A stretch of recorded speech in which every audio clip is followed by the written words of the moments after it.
ассалому алайкум бинандаҳои азизу арҷаманд, ба таваҷҷӯҳи шумо аввалин барномаи маърифати ҳуқуқӣ аз телевизиони симои шаҳри Панҷакен ки дар ҳамкорӣ ва ҳамбастагӣ бо прокуратураи шаҳри Панҷакен таҳия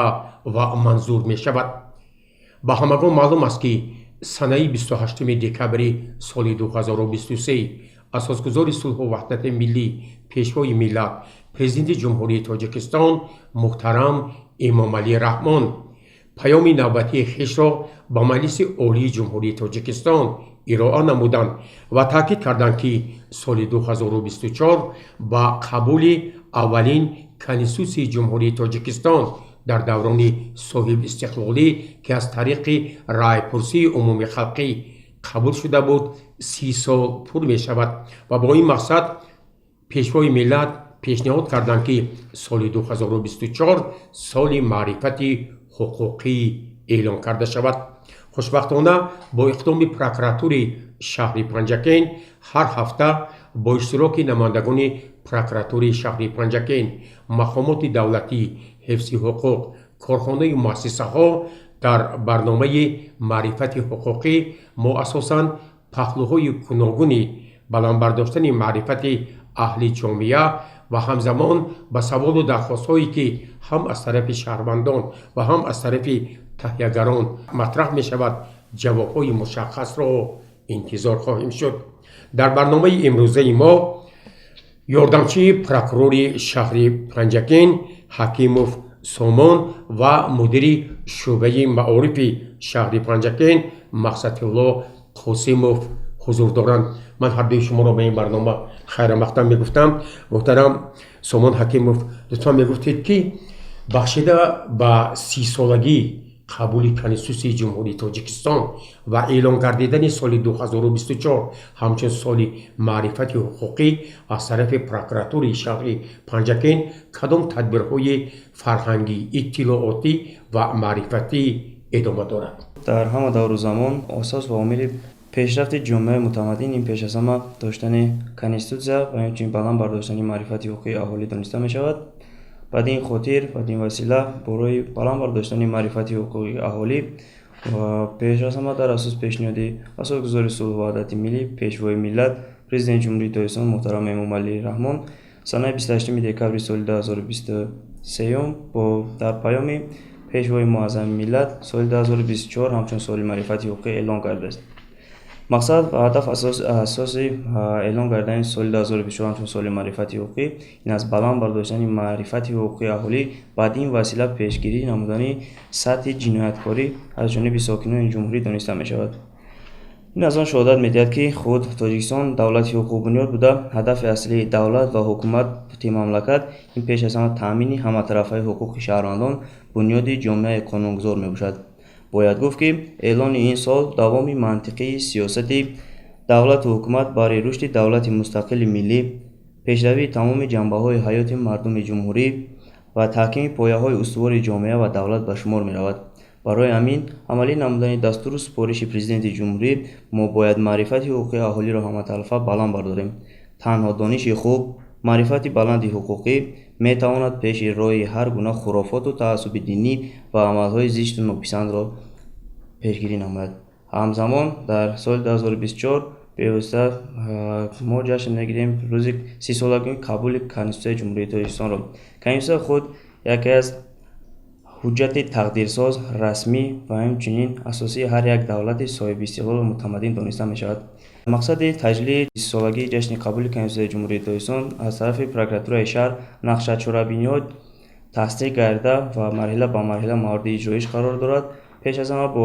бевосита аз ҷониби прокурори шаҳри Панҷакен муҳтарам Раҳматзода Искандар Шукрулло нақшачорабинӣ тасдиқ гардидааст ки он аз ҷониби тамоми кормандони мақомоти прокуратура дар якҷоягӣ бо дигар намояндони мақомоти ҳокимияти давлатӣ ва сохторҳои он дар тамоми корхонаву сохторҳои давлатӣ ва ғайридавлатӣ дар муассисаҳои таълимӣ бо ташкили суҳбату вохӯриҳо ва корҳои фаҳмондадӣ ва ҳам дар як вақт корҳои ташвиқотиву тарғиботӣ ба роҳ монда шудааст.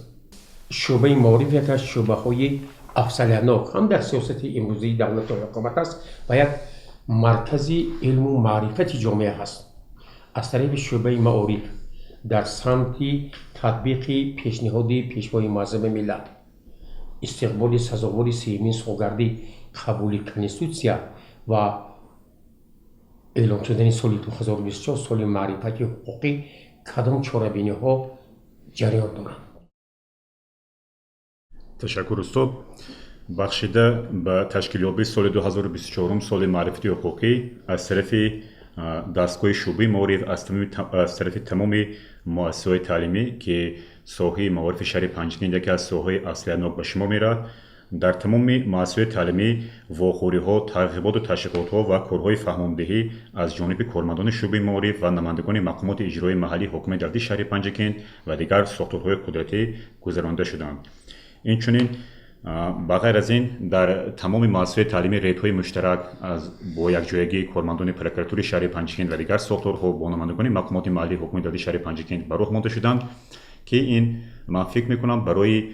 هم تعلیم و هم تربیت نسل نوراست خیلی خوب به راه مانده شده است و بخشیده به سال معرفتی حقوقی بین خوانندگان مؤسسات تعلیمی صنف‌های 8 9 10 11 آزمون معرفتی حقوقی گذرانده شدند و غالبان دور شهری به دور ولایتی راه خط گرفتند و باوری آن را دارم که در آزمون دور ولایتی و جمهوریوی خوانندگان پنجگین باستانی شأن و شرف پنجگین را باز هم بالاتر می‌بردارند. با عنوان این برنامه یکچند سوال ها از طرف شهروندان هم توسط تلفن هم خطی هم شفاهی وارد شده است. سوال اول چنین است: تحصیل تا صنف 11 حتمی یا نه؟ اگر این طلبات قانون اجرا نشود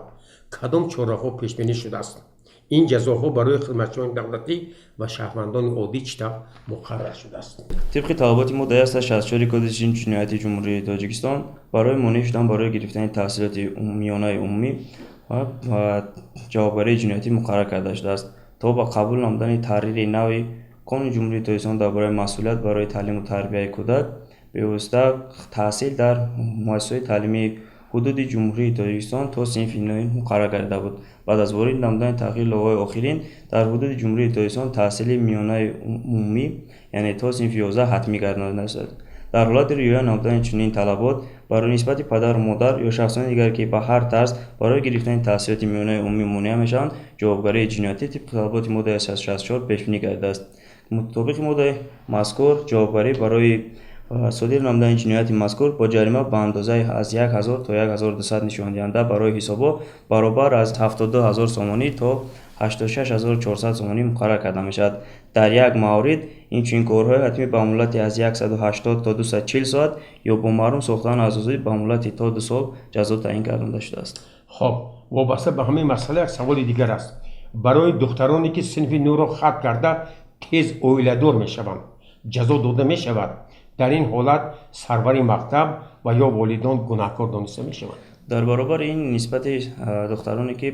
پیش از مهلت و سن نکاحی نرسیده به شوهر میبرند در یک وقت برای مانع شدن برای گرفتن تحصیلات میانه عمومی طبق طلبات ماده 664 که در بالا ذکر کردیم و در یک وقت نسبت پدر و مادر آنها برای به شوهر دادن دختری که به سن نکاحی نرسیده است طبق طلبات ماده 68 کد جنایت جمهوری تاجیکستان که در جمهوری تاجیکستان سن نکاحی 18 سالگی مقرر کرده شده است یعنی تا به سن 18 سالگی به شوهر دادن طبق طلبات ماده 68 و نسبت شخصانی که طرف داماد یا دامادی که به واسطه نکاح بین شخصانی به سن نکاحی نرسیده را بستند طبق طلبات ماده 169 جمهوری تاجیکستان بستن عقد نکاح نسبت شخصی که به سن نکاحی نرسیده است به واسطه جوابگری جنایتی مقرر کرده شده است که در آن حد سانکسیا در برابر جریمه و کارهای حتمی همچنین جزا در نمود محروم ساختن از عضوی به مهلت تا 2 سال جزا تعیین کرده شده است. محترم اصل قاسموف، اینجا سامان حکیموف با دو سوالی که ما پیشنهاد کردیم وابسته به ساحه معارف از روی قانون جوابهای مشخص دادن اندیشه های شما چی است؟ خب البته تحصیل در صنف 11 حتمی یا نه خیلی که همه مردم آگاهی گشتن طریق وسایل اخباری عامه قبلا تحصیل در صنف 9 حتمی بوده خوانش صنف‌های 10 و 11 اختیاری دانسته میشد. در اساس تغییراتی که روز 20 فوریه از سوی وکیلان پارلمان کشور در قانون درباره معارف وارد شد تحصیل خوانندگان در صنف‌های 10 و 11 یعنی تحصیلات میانی عمومی حتمی دانسته میشود و اون نفرانی که بعد ختم صنف 9 با کالج و آموزشگاه‌ها مثلا حجت سپاریدن آنها میتوانند تحصیل را در کالج و آموزشگاه‌های کسبی و تکنیکی دوم دیدن لیکن در این سال تاثیر در صنف 10 و 11 حتمی به شما میرود یکی از مسئله هایی که امروز خیلی داغ روز است مسئله جداشوی اویله‌های جوان به شمار میرود و امروز همگان میدونم ما با خلاصه امیدیم که یکی از سبب‌های جداشوی اویله‌ها این یعنی بعد از صنف نو یعنی برآورده به شوهر دادن یا نامزد کردن دخترها میباشد برای همین طبق قانونگذاری جمهوری تاجیکستان باید بعد صنف 9 یا در صنف 8 9 الکی نامزد کردن ممکن نیست باید سروران مؤسسه تعلیمی یا راهبران صنف ها خلاص ماموریت مؤسسه تعلیمی باید به شعبه معارف یا اینکه مقامات دفتر مراجعه نمایند از پدر و مادران جمع کردن مبلغ برای تعمیر مکتب قانونی است و آن یگان ترتیب معین را دارد یا نه در طلبات قانونگذاری عملکننده جمهوری تاجیکستان نوید به جمع‌آوری مبلغ‌های غیر نقشه‌ای از طرف پدر و مادران توسط خوانندگان مؤسسه‌های تعلیمی این یگان اساس ندارد و قطعاً منع کرده شده است و این مبلغ‌گذاری به‌واسطه بعد از در تحریر نو قبول نمودن قانون جمهوری تاجیکستان درباره مسئولیت برای تعلیم و تربیت کودک که در ماده‌های 14 15 16 قانون مذکور به‌واسطه حقوق و عهده‌داری پدر و مادران مقرر گردانده است به‌واسطه در ماده 16 قانون مذکور عهده‌داری پدر و مادر یعنی والدین مقرر گردیده است در این به‌واسطه همین معیار آورده شده است که طبق آن پدر و مادر عهده‌دار گردانده شدند که از دادن هر گونه مبلغ در روز جشنگیری زادروز یا دیگر جشنواره‌ها یا دیگر مبلغ‌های غیر نقشه‌ای توسط کودک سپردن مبلغ‌ها به مؤسسه تعلیمی خودداری نمایند یعنی را به‌واسطه به ذمه عهده‌داری پدر و مادر گذاشتند و در هر وقت طبق طلبات ماده 20 قانون جمهوری تاجیکستان درباره مسئولیت درباره تعلیم و تربیت کودک در یک زمینه در عهده‌داری آموزگاران نیز واگذار گردیده است که از گرفتن هر گونه تحفه‌ها یا مبلغ‌های پولی واسه به جشن و مراسم یا دیگر زادروز از گرفتن مبلغ‌های پولی از خوانندگان به طور کلی خودداری نمایند ترتیبش هست واسه به ترتیب جمع‌آوری مبلغ‌ها و تعمیر مؤسسه‌های تعلیمی یگان ترتیب معین مقرر کردن شده است با استثنای حالت‌های میتواند که تنها در اساس روزگی کمیته پدر و مادران در مؤسسه تعلیمی راضی باشند در چنین حالت میتواند مبلغ‌ها جمع‌آوری کرده شود جمع‌آوری مبلغ‌ها باشد به واسطه در اساس قرار یکگیلانه با روزگی همه اعضای والدین مؤسسه تعلیمی و مبلغ جمع‌آوری باشد توسط خود آنها جمع‌آوری گردانده شده با مقصدنامه در تعمیر مؤسسه میتواند استفاده برده شود با دیگر حالت‌ها غیر امکان بوده قطعاً منع کرده شده است البته امروز اوید این مسئله سوال‌ها خیلی زیاد هستند چقدر که نماینده پروکراتور شهر سامان حکیموف کار کردن درست است یعنی پیش از به آخر رسیدن سال خانش ما در تمام جلسه های کمیته پدر و مادران در شورای شعبه معارف اعلان کردیم یعنی با اشتراک نمایندگان پروکراتور شهر و دیگر مقامات های بالایی یعنی یگان آموزگار یا راهبر صنف ماموریت مؤسسه تعلیمی حق و حقوق از خواننده مبلغ جمع نمودن نه بلکه برای تعمیر بلکه برای دیگر چهاربنی‌ها زادروز دیگر خیلی کارها قطعاً منع است یعنی تعمیر مؤسسه تعلیمی بعضی مؤسسه تعلیمی که در سمت خراجاتشون مبلغ است از حساب سمت خراجات و با واسطه رئیسان کمیته پدر و مادران یعنی همون شخصانی سخاوت پیش از صاحب کاران و امروز علاقه خوشبختانه قسم زیادی مؤسسه تعلیمی از تعمیر جاری قریب برآورده شدند که در زیر نظارت هستند البته با واسطه رئیسای کمیته پدر و مادران به اتمام رسیده است یک سوال اونجا پیشنهاد است که پس از ختم مکتب خوانندگان برای داخل شدن از عائله‌های کم‌بضاعت امکانات مالیوی ندارند آیا با آنها یگان خیلی امتیاز و کمک پیش بینی می‌شود خود به واسطه در دوران استقلالیت در اساس زحمت و محنت‌های شبانه‌روزی پیشوای معظم ملت پرزیدنت جمهوری تاجیکستان محترم امامعلی رحمان سطح کم‌بضاعتی در جمهوری تاجیکستان روز به روز بهتر گردیده سطح کم‌بضاعتی کم گردیده سطح زندگی خوب مردم باشد رو به بهبودی آورده ایستاده است عائله‌های کم‌بضاعت در حدود جمهوری تاجیکستان هستند و اما در نتیجه سیاست پیش گرفته پیشوای معظم ملت تا سال به سال این کمبودی میتواند برطرف گردیده شود و وابسته به ختم عائله‌های خوانندگان کم‌بضاعتی که امکانات داخل شدن به مؤسسه عالی حدود جمهوری تاجیکستان را ندارند به واسطه با تشبث پرزیدنت جمهوری تاجیکستان محترم امامعلی رحمان این کوتای پرزیدنتی به واسطه برای شخصان کم‌بضاعت یعنی شخصان دختران دوردست کوتا پیش بینی کرده شده است که در حالت سپردن امتحانات در حالت گذشته میتوانند به یگان مبلغ علاوه‌ای با مؤسسه عالی کشور داخل شده ادامه تحصیل نمایند. مسئله اون خوانندگانی که از عائله‌های کم‌بضاعت هستند من چقدر که همگان واقف هستند امسال یعنی قبول به مرکز ملی تستی از 3200 نفر ختم کنندگان 1950 نفر طریق مرکز ملی تحصیل حجت سپردند و اینچنین در دور ایلوگی نیز قریب 100 نفر حجت سپردند و باقی مانده خطکنندگان با مکتب‌های خارج کشور با مکتب‌های قشن‌های امنیت و اینچنین 150 نفر با خواهش خود یعنی برای خدمت به وطن و کمیسریت حربی عریضه سپردند و برای اون نفرانی که شرایط ندارند من چخیلی که قید کردن آزمودی کواتی پرزیدنتی ما همه سال اعلام می‌نماییم و این سال خوشبختانه از شهر بوستان پنجکین 15 نفر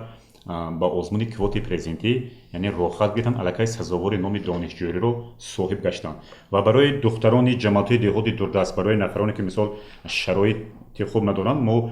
با اونها نصیحت داده هستیم که یعنی به مرکزهای هنرآموزی خصوصا دخترها جلب کرده شوند یعنی به مرکزهای دوزندگی یا اینکه در شهر پنجکین کالج اینواسیونی هست در همین جاها باید جلب کرده شوند. سوال نوبتی چنین است: مطابق قانون‌های عمل کننده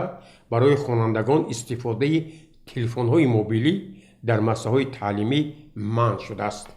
ولی از روی مشاهده‌ها هستند خوانندگان علاهیده‌ای که با تلفن‌های موبیلی به درس می‌آیند. نسبت به چنین خوانندگان والدان آنها قانونگذاری ما یگان خیلی چاره‌های جزایی را پیش بینی کرده است. اساساً اولا خود در مسائل تعلیمی آوردن تلفن موبیلی برای خوانندگان طبق قانون جمهوری اسلامی درباره معارف طبق طلبات ماده 25 بند 10 قطعاً منع کرده شده است و برای خوانندگان برای دانشجویان مؤسسه عالی کشور باشد استفاده تلفن موبیلی هنگام درس منع کرده شده است. در یک وقت در قانون جمهوری اسلامی درباره مسئولیت برای تعلیم تربیت کودک پدر و مادران طبق طلبات ماده 16 14 15 16 قانون مذکور عهده‌دار گردیدند که جهتی برای به درس نآوردن تلفن موبیلی و استفاده نبودن آن در جریان درس از جانب فرزندان خودشان چاره‌جویی نمایند و در یک وقت طبق طلبات ماده 20 قانون مذکور آموزگار نیز عهده‌دار گردیده است که ضمن گذراندن درس‌ها عملی نمودن جریان درس‌ها نظارت جدی بر راه مانده برای از جانب خوانندگان استفاده نکردن تلفن‌های موبیلی چاره‌های داخل‌دار را اندیشد. در حالت ویران نمودن طلبات قانونگذاری عمل کننده طبق قانون جمهوری اسلامی درباره مسئولیت پدر و مادر که تا این دم عمل می‌نمود جوابگاری مقرر کرده شده بود که آن طبق ماده 90 کدکس حقوق ویرانکنی مأموری عملی کرده می‌شد که جریمه ناچیز یعنی از 204 سومن تا 504 سومن را جریمه را در بر می‌گرفت. بعد از در تحریر نو قبول نمودن قانون درباره مسئولیت برای تعلیم و تربیت کودک این جوابگاری‌ها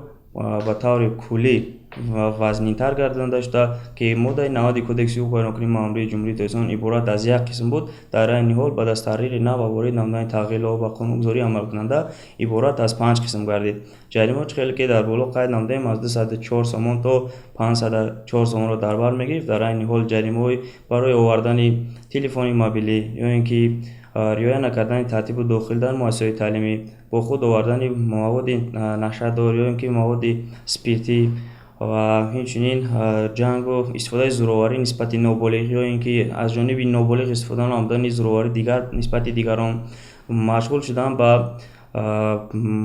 مرکزهای بازی پیشنهادی کامپیوتری یا اینکه بوک میکری مرکزهای دلخوشی جریمه ها وزن‌تر گردانده شده از 720 سومنی تا به 3240 سومن را در بر می‌گیرد که نسبت پدر و مادران تطبیق گردانده می‌شود و در یک وقت در حالت تکرارا در دوام یک سال صادر نمودن بند 3 قانون کدکس حقوق ویرانکنی مأموری جمهوری اسلامی جوابگاری در برابر جریمه اینچنین حبس مأمور در نظر داشته شده است که از 5 تا 10 شبانه نسبت پدر و مادران تطبیق گردانده می‌شود. وابسته به این سوال که واقعا یک سوال خیلی مرکب است در زمان امروزه اندیشه خود را بیان می‌کرده. آیا از طریق شعبه معارف هستند معلوماتی که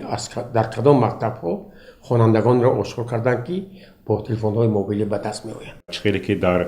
ماه اپریل ماه مای ریدهای مشترک تشکیل کرده شدند از طرف کارمندان شعبه قربان و بالغان از طرف پرکراتور شهر پنجکین و شعبه معارف. یعنی بسیار یکی از کمبودی‌های اساسی به چشم رسنده این به خود آورنده تلفن‌های موبیلی میباشد و حقوق و عهده‌داری‌های مؤسسات تعلیمی یعنی باید که کودک به مؤسسه تعلیمی آوردن محصولات تماکو، مشروبات اسپریتی، تلفن موبیلی و اینچنین با اتوماشین ها قطعاً منع است و چه خیلی که قطع کردن در همون انجام سال خوانیش آن نفرانی که با تلفن‌های موبیلی دستگیر شده بودند یعنی سودهای سیار تشکیل کرده شدند و اون وقت نشان دهنده آنها پاسپورت جریمه 200 تا 250 سومانی و علاوه در سال خونش نو از ماه سپتامبر سر کرده برای آن خوانندگانی که با تلفن موبیلی به مکتب میان علاوه جریمه آنها نسبتا کلان است. این رو علاوه ما با طریق سامانه خو اینچنین اعلان کردیم با در شورای شعبه معارف و اینچنین گروه کاری تشکیل کردیم از طرف کارمندان شعبه معارف که در تمام مؤسسات تعلیمی جماعت‌های دهات همه قانون به مردم یعنی فهمانده دهند هم به سهم آموزگاران هم به سهم پدر و مادران که از این قانون باخبر باشند. اینجا سوال نوبتی چنین است: سال روان برای گرفتن شهادتنامه خط چقدر مبلغ پرداخت کرده می شود؟ در فرمایش وزارت معارف و علم جمهوری تاجیکستان نرخ شهادتنامه خط 8 سومانی و 63 درهم اعلام شده است، اما پدر و مادران میگویند که از آنها مبلغ‌های زیاد طلب کرده می شود. وابسته به سوال مذکور چنین جواب گرداندنی هستیم که تمام جمع‌آوری مبلغ‌های نقشه‌ای و از جمله وابسته به جمع‌آوری مبلغی وابسته به حدیث ختم خوانندگان صنف 9 و 11 در مسائل تعلیمی این مبلغ جمع‌آوری در اساس فرمایش به وسیله وزیر معارف و علم جمهوری تاجیکستان عملی گردانده می‌شود. دیگر یگان شخصی غیر از وزیر معارف جهت عوض نامداری مبلغ حق اتستاتسیای ختم صنف 9 و 11 حق حقوق ندارد و در یگان قانونگذاری دیگر به استثنای فرمایش به واسطه داخلی دارای وزیر معارف و علم جمهوری تاجیکستان این مبلغ مذکور پیش بینی کرده نشده است. اوایل گرفتن شهادتنامه ختم یعنی چقدر کردن در فرمایش وزارت معارف و علم جمهوری تاجیکستان نرخ شهادتنامه ختم 8 سومانی و 63 درهم را تشکیل می‌دهد که این البته موافق نرخ‌گذاری وزارت معارف و علم جمهوری تاجیکستان است و برای ختم کنندگان صنف 9 و 11 یعنی مبلغی چقدر در نظامنامه آمده است شهادتنامه رو می‌سپارند. البته این با روی خط با امضای شخصی هر یک خواننده آورده و شخصی مسئول شعبه معارف می‌سپارند و علاوه چقدر که در مشورت وزارت معارف و علم جمهوری تاجیکستان خط کردن علاوه در سال آینده این یعنی مبلغ شهادتنامه ختم طریق غیر نقدی می شود، یعنی هر یک خواننده یا پدر و مادر می تواند غیر نقدی بوده به بانک ها سپارد. هم اینچنین مبلغی گرفتن کتاب های درسی نیز غیر نقدی در نظر گرفته شده. مسئله خصیمov سال گذشته پرزیدنت جمهوری تاجیکستان محترم امامعلی رحمان درباره جاری نمودن پرداخت‌های غیر نقدی یک فرمان صادر کردند. همین فرمان در شعبه معارف چطور اجرا میشه؟ این فرمان علاوه در شعبه معارف آغاز یافت یعنی گرفتن تمام تجهیزات های کابینت های فنی دیگر لوازمات غیر نقدی هستند ها عموما یعنی خریدن یگان اشیا نقدی ممکنه. تنها حاضر خریداری کتاب درسی مانده که علاوه در سال آینده از همین ماه سپتامبر سر کرده خریداری کتاب های درسی روزنامه دیگر لوازمات خانش علاوه طریق غیر نقدی میشه. خب یک سوال است: مسئله تامین کتاب های درسی برای صنف های ابتدایی و صنف های بالایی در مسائل تحصیلات میانه عمومی پرراه حل خود را نیافته است. سبب چیست؟ به این سوال من جواب میدم. از ماه مارس سر کرده تا ماه مای تمام مؤسسات تعلیمی از نظر گذارنده شدن. در بسیار مؤسسات تعلیمی وقتی که من خودم ریت‌های مشترک گذاردم کتاب‌های کهنه فرسوده به چشم می‌رسند، یعنی به خوانندگان به جای کتاب‌های نو و پیشنهاد می‌کردم و گروه کاری تشکیل داد. تمام کتاب‌های کهنه رو ما از تمام مؤسسات تعلیمی چنده گرفتیم و امروز وزارت معارف و علم جمهوری تاجیکستان یعنی قدرت دارد که تمام مؤسسات تعلیمی با کتاب‌های درسی تامین نماید، خصوصا برای خواننده‌های صنف 1 و 4 یعنی صنف‌های ابتدایی علاوه در انبار شعبه معارف آورده شده است و روزهای نزدیک علاوه ماه ایول آخر تا ماه آگوست پرره یعنی تامین نماید. یعنی از یگان بازار از یگان مغازه خریدن کتاب درسی قطعا من امروز تمام کتاب‌های درسی یعنی با اصول برنامه‌های نو آماده است. خب یک سوال است: خب گفتین که چرا کتاب‌ها و برنامه‌های تعلیمی زود عوض می‌شود؟ این سوال‌ها بسیار می‌شوند در مجله‌ها، در روزنامه‌ها، در گازیته‌ها. اکنون سال‌های پیشتر بسیار بود، البته حاضر قریب که این چیز آیسته از من رفته شده است. عموماً مسئله تامین کتاب‌ها در مقصد تامین است، علاوه آورده شده است کتاب‌ها روزهای نزدیک تقسیم می‌کنیم. یعنی مقصد همین که یگان مکتب یا یگان کتابدار مؤسسه یعنی کتاب‌های فرسوده کهنه و جای کتاب نو به خوانندگان پیش دادن. نرخ‌ها ریایی می‌شود؟ البته. اجاره نرخ‌های اجاره البته. در مسائل تعلیمی گروه کاری تشکیل کرده شد که 5 عدد گروه کاری عبارت از 20 نفری است. نمایندگان دیگر مقامات زیرکور، ساختارهای مقامات دولتی و دیگر ساختارهای آن گروه کاری تشکیل کرده شد که آن در تمام مؤسسات شهر و دهات و حدود شهر ریت‌های مشترک گذارنده شدند و ضمن گذاراندن سنج‌های پروکوروری мо як қатор камбудиҳо дар муассисаҳои таълимӣ ки яке аз онҳо ин бевосита аз ҷониби хонандагон ба таври пурра истифода нагардидани китобҳои дарсӣ ва бо худ навовардани китобҳои дарсӣ ошкор гардонда шуд. Зимни санҷишҳо ва пурсиши хонандагон ки сабаб барои чӣ навовардани ба муассисаҳои таълимӣ ба як китоб ба дарс ҳозир мегарданд, мо маълум кардем ки ба аксаран хонандагон аз гирифтани китобҳои дарсӣ аз китобхонаҳое ки дар ҳар муассисаи таълимӣ пешбинӣ гардааст, аз гирифтани ҳамон китобҳо худдорӣ менамоянд ё барои воситаи дигар бошад, китобхоначиҳое ки дар муассисаҳои таълимӣ китобдоро ки фаъолият менамоянд, бевосита худи онҳо бошад аз гирифта овардани китобҳо аз китобхонаи бевоситаи шӯъбаи маориф ба мақсади ба вуҷуд омадани қарзҳо дасткашӣ менамоянд ва ба ҳамин васила худ пардохти маблағҳои ҳаққи истифодаи китоб, ҳаққи иҷораи истифодаи китоб дар шӯъбаи маорифи шаҳри Панҷакен аз моҳи сентябри соли 2024 ба таври ғайринақдӣ, яъне ба тавассути суратҳисоб пардохт аз суратҳисоби шӯъбаи маориф тавассути бонкҳо сурат мегирад. Ба мақсади қаблан дар давоми соли 2023-2024 мо аз ҷониби прокуратураи шаҳр нисбати як нафар директори муассисаи таълимии ҳудуди ҳамин шаҳри Панҷакен ба мақсади ғайримақсаднок истифода намудани ҳаққи маблағҳои ҷамъовардаи ҳаққи иҷораи китоб ки онро аз они худ ва исрофкорӣ намудааст нисбати он мутифиқи талаботи моддаи 245 қисми д парвандаи ҷиноятӣ оғоз намудем ки он бо анҷоми тафтишоти пешакӣ ба суд ирсол ва бо ҳукми суд маҳкум гардонда шуданд. Хосим як савол инҷа пешниҳод шудааст ки барои ба массаҳои таҳсилоти томактабӣ қабул кардани кӯдакон чанд вақт муайян карда шудааст? пеш аз ҳама бояд ҳар як ҳамон шаҳрванд падару модарон яъне бояд аввал ариза менависад ба номи мудирии ҳамон кӯдакистоне ки дар ҳамон ҳудуд зиндагонӣ мекунад. Баъд аз он аз тарафи кӯдакистонҳо дархост ба номи ба унвони шӯъбаи маориф мешавад ва аз тарафи шӯъбаи маориф яъне роҳхат барои гирифтан ба кӯдакистон мешавад, яъне дар моҳлати 4-5 рӯз омода мешавад.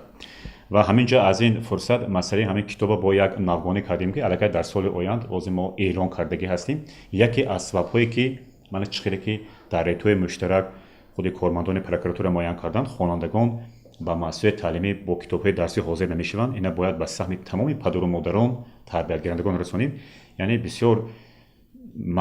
масъалаи асосӣ, яъне ҳамон сумкае ки хонандагон бо худ ба мактаб меоранд, албатта ки дар дохили вай ҳатто як китоби дарсӣ ҷой намегирад. Аллакай мо имсол эълон кардагӣ ҳастем ки чӣ хеле ки пештар буд даври пешина бояд ҳар як хонанда бо ҳамон сумка, яъне портфели калон ба хонанда ояд ва кадом омӯзгоре ки мо супориш кардем вориди синфхона мешавад. Аввалин саволаш ки ҳамин рӯз чанд китоб овардӣ? Ташаккур. Як савол албатта ҳар датон ҷавоб мегӯтам. вобаста ба таъмини либоси мактабӣ сифат ва нархи он андешаҳо гуногунанд. солҳои охир хонандагони массаҳои таҳсилоти миёнаи умумии шаҳри диёти Панҷакен бештар аз куҷо ин сари либосро дастрас мекунанд? оё падару модарон аз сифат ва нархи он розӣ ҳастанд? хуб, тибқи супоришҳои раиси вилояти Соғд, раиси ҳукумати шаҳри Панҷакен, аллакай мо шартнома бастем танҳо дар шаҳри Панҷакен асосан бо корхонаи маҳсул ва бо корхонаи маърифатпарвар ки тӯли чандин сол ҳаст ки хонандагони муассисаҳои таълимӣ аз ин корхонаҳо сару либоси мактабӣ мегиранд ва аллакай мо эълон кардагӣ ҳастем дигар аз ягон мисол бозор, аз ягон корхонаҳои шахсӣ ягон